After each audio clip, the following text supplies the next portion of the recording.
کبھی سوچا ہے کہ زندگی میں ہم جو کچھ بھی حاصل کرتے ہیں وہ بڑھتا کیوں نہیں؟ شاید ہمیں صبر اور شکر کا اصل مطلب نہیں پتا۔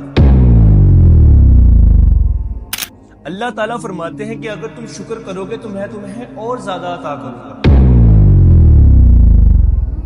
السلام علیکم ورحمۃ اللہ وبرکاتہ۔